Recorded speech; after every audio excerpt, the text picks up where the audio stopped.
Master ବେ election କିଏ ଜିତିବ କହିଲୁ? ଇଲେକ୍ସନ ହଉଛି ଖାଲି ହୋଜି ସବୁ ଖାଇଲେଣି ଲୋକ। ହୋଜି ମୋଦି ସରକାର ଆଉ ଇଏ ନବୀନ ପଟ୍ଟନାୟକ ଦେଲେଣି ସବୁ ଲୋକମାନଙ୍କୁ, ଗାଁ ମାନଙ୍କୁ ସବୁ ଖାଇଲେଣି ହୋଜି। ଏଇ ଇଲେକ୍ସନ କିଏ ଜିତିବ କହିଲୁ ମାଷ୍ଟର? ବେ ମାଷ୍ଟର କହିଲୁ ଇଲେକ୍ସନ କିଏ ଜିତିବ?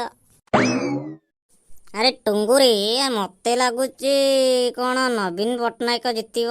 ପାଣ୍ଡିଆନ କ'ଣ ସବୁଆଡ଼େ ବାଣ୍ଟି ଦେଲାଣି ପଇସା ପତ୍ର, ସିଏ ଜିତିବ ଲାଗୁଛି। ମତେ ତ ଲକ୍ଷ୍ମୀ ବସ୍ ବାହାର କଲା, କେତେ କ'ଣ ବାହାର କଲା, କାଳିଆ ଯୋଜନା ପଇସା ଦେଲା, ସବୁ ଦେଲା। ଆଉ ନବୀନ ପଟ୍ଟନାୟକକୁ ନ ଦେଇ ଅଲଗା ଲୋକଙ୍କୁ ଦେବେ ଭୋଟ ଲୋକ। ମତେ ଲାଗୁଛି ନବୀନ ପଟ୍ଟନାୟକ ଜିତିବ ବୋଧେ। ହଁ ତ ଆଉ ନବୀନ ପଟ୍ଟନାୟକ ଜିତିବ ରେ ପୁଅ।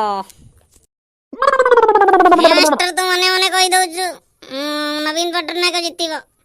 ଆରେ ସିଏ ତ ଦଉଛି, ମୋଦି ସବୁ ଦଉଛି ପଇସା। ଆରେ ପଇସା ପଠଉଛି ସିନା, ଇଏ ଦଉଛି ନବୀନ ପଟ୍ଟନାୟକ। ପାଣ୍ଡିଆନ ତ ଓଡ଼ିଶାକୁ ଅଧା ଖାଇଦେଲାଣି। ଆରେ ତାମିଲନାଡୁରୁ ଆସିକି ପାଣ୍ଡିଆନ ଆସିକି ଏଇଠି ଓଡ଼ିଶାରେ ଶାସନ କରିବ। ଆଉ ଓଡ଼ିଆ ଲୋକ ସିନା ସରକାର ହେଲେ ଓଡ଼ିଶାକୁ ଦେଖିବ ଓଡ଼ିଆ ଲୋକ। ଆରେ ଅଲଗା ବାହାର ଲୋକ ଆସିକି ପାଣ୍ଡିଆନ ଓଡ଼ିଶାରେ ଯଦି ରାଜ କରିବ, ଆଉ କ'ଣ ଓଡ଼ିଆକୁ ଛଡ଼ା ଦେବ? ତୁ ଜାଣିପାରୁନୁ ମାଷ୍ଟର, ତୁ ମନେ ମନେ କହିଦେଉଛୁ ନବୀନ ପଟ୍ଟନାୟକ ଜିତିବ। ଦେଖ ବିଜେପି ଜିତିବ, ବିଜେଡ଼ି ହାରିବ। ମୋଦି ଜିତିବ ଏଇ ବର୍ଷ। ମୋଦି ଜିତିଲେ ଓଡ଼ିଶା କେମିତି ହେବ ଦେଖିବ। ଆଉ ନବୀନ ପଟ୍ଟନାୟକ ଜିତିଲେ 25 ବର୍ଷ ଜିତିଲାଣି, କ'ଣ କଲାଣି? କିଛି ନାହିଁ। ନାଇଁଲ ଧନ, କିଛି ନାହିଁ। ମୋଦି ଜିତିଲେ ଓଡ଼ିଶା ବଦଳିବ।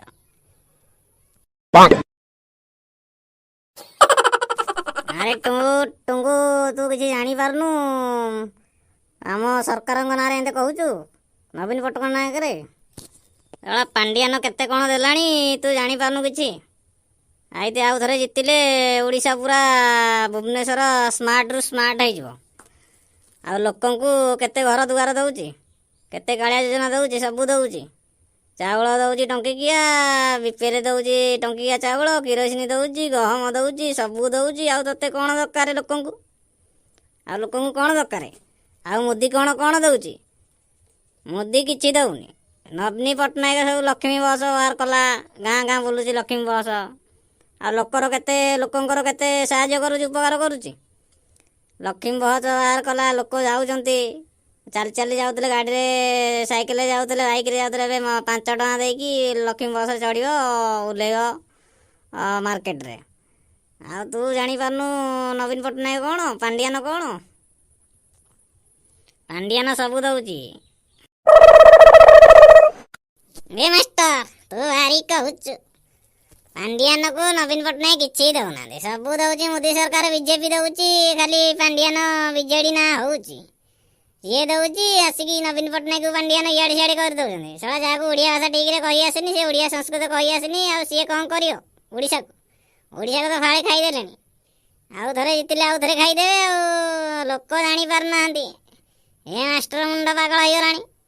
ଏ ମାଷ୍ଟରକୁ କିଏ ବୁଝେଇବ?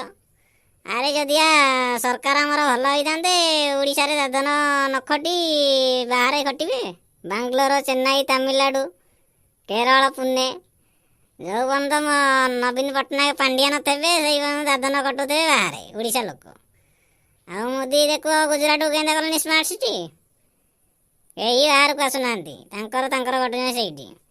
ଏମିତି ଖଟି ଚାଲୁଥିବ ଦାଦନ ବାହାରେ ଓଡ଼ିଶାରେ, ଓଡ଼ିଶାକୁ ଛାଡ଼ିକି ବାହାର ରାଜ୍ୟରେ ଖଟୁଥିବ। ଆଉ ସିଏ ମୋଦି ସବୁ କଲାଣି, ନବୀନ ପଟ୍ଟନାୟକ କିଛି ନାହିଁ। ଆଉ ଇଏ ପାଣ୍ଡିଆନ କିଛି ନାହିଁ, ମନ ଇଚ୍ଛା କହୁଛି ପାଣ୍ଡିଆନ, ଆଉ ଇଏ ଦେଉଛି ନବୀନ ପଟ୍ଟନାୟକ। ମାଷ୍ଟର ମୁଣ୍ଡ ମେଣ୍ଟାଲ ହେଇଗଲାଣି, କିଛି ଜାଣିପାରୁନି ମାଷ୍ଟର। ମନ ଇଚ୍ଛା କହିଦେଉଛି ନବୀନ ପଟ୍ଟନାୟକ, ପାଣ୍ଡିଆନ। ଆରେ ତ ଦେଉଛି, ମୋଦି ଦେଉଛି ସବୁ। ମୋଦି ଜିତିବ ଦରକାର, ଏଇଥିବା ଦେଖ ଓଡ଼ିଶା କେନ୍ତା ହେଇଯିବ।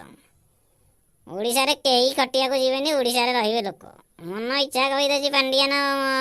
ଆଉ ନବୀନ ପଟ୍ଟନାୟକ ଜିତିଲେ ଆଉ ଥରେ ଯିବ ଦାଦନ ଖଟିବ ତାମିଲନାଡୁ। ବୁଝିପାରୁଛୁ ନା ମାଷ୍ଟର? ଆଜିକାଲି ଲୋକଙ୍କୁ କ'ଣ କହିବ? ଆଉ ଖାଲି ମୋଦି ହେଉଛନ୍ତି। ମୋଦି କିଛି କରୁନି, ଖାଲି ମୋଦି ହେଉଛନ୍ତି। ଆଉ ତମ ଇଚ୍ଛା, ଆମେ କ'ଣ କହିବା, ଆଉ କ'ଣ କରିବା?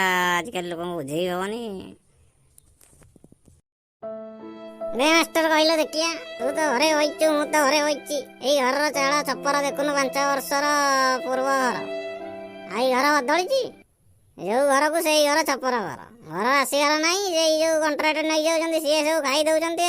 କହୁଛନ୍ତି 10,000 15,000 ଦିଅ, ନହେଲେ ଘର କରିବୁ। ଆରେ ଆମେ ତ ଗରିବ ଲୋକ, ଆମେ 10,000 15,000 କୋଉଠି ଆଣିକି ଦେବୁ? ତମକୁ ଦେବୁ, ତମେ ଘରଟା ଆରମ୍ଭ କରିବ। ଆରେ ଆମର ତ ଟଙ୍କାଟେ ନାହିଁ। ଆଉ ସରକାର ତ ଦେଉଛନ୍ତି ମାଗଣା, ତମେ ମାଗଣା କରିବା କଥା। ଟଙ୍କା 5,000 କି 4,000 ନିଅନ୍ତୁ, ଏକାଥରେ 15,000 20,000 କହିଲେ ଆମେ ଗରିବ ଲୋକ କୋଉଠି ଆଣିକି ଦେବୁ? ଏଇ ଦେଖୁନୁ ତୁ ଯୋଉଠି ବଇଛୁ, ମୁଁ ହେଇଠି ବଇଛି ମାଷ୍ଟର। ଦେଖୁନୁ ଏଇ ଯୋଉ ଛପରକୁ ସେଇ ଛପର 5 ବର୍ଷ ହେଲାଣି। କ'ଣ କରିବା? ଜିତିବ ତ ମୋଦି ଜିତିବ। ଆଉ ଛପର କ'ଣ କୋଠା ହେଇଯିବ ମୋଦି ଜିତିଲେ? ତୁ ମାଷ୍ଟର କିଛି ଜାଣିପାରୁନୁ। ମାଷ୍ଟର ସବୁ ପାଗଳ ହେଇଗଲାଣି, ମୁଣ୍ଡ ଖରାପ ହେଇଗଲାଣି ମାଷ୍ଟର।